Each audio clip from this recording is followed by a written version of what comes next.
Sebuah rekaman ramai dibicarakan warganet di media sosial Telegram pada Sabtu, 7 Desember 2024. Dalam rekaman tersebut menunjukkan detik-detik posisi Ukraina diserang oleh drone Rusia untuk kesekian kalinya.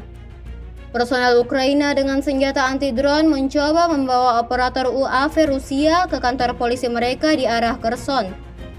Namun, selang berapa lama, bangunan tersebut terbakar beserta puncaknya akibat serangan tepat dari drone FPV BT-40 Rusia.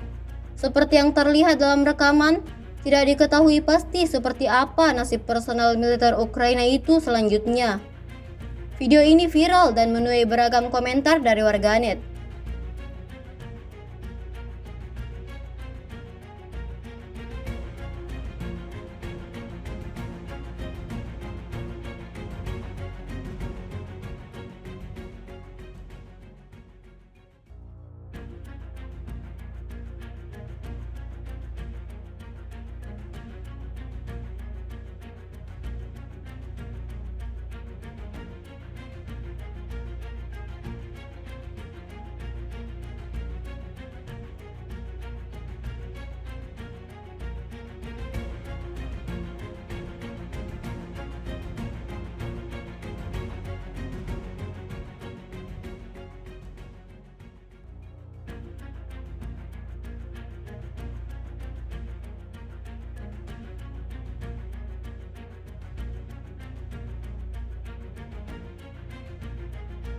Download Tribun X sekarang, menghadirkan lokal menjadi Indonesia.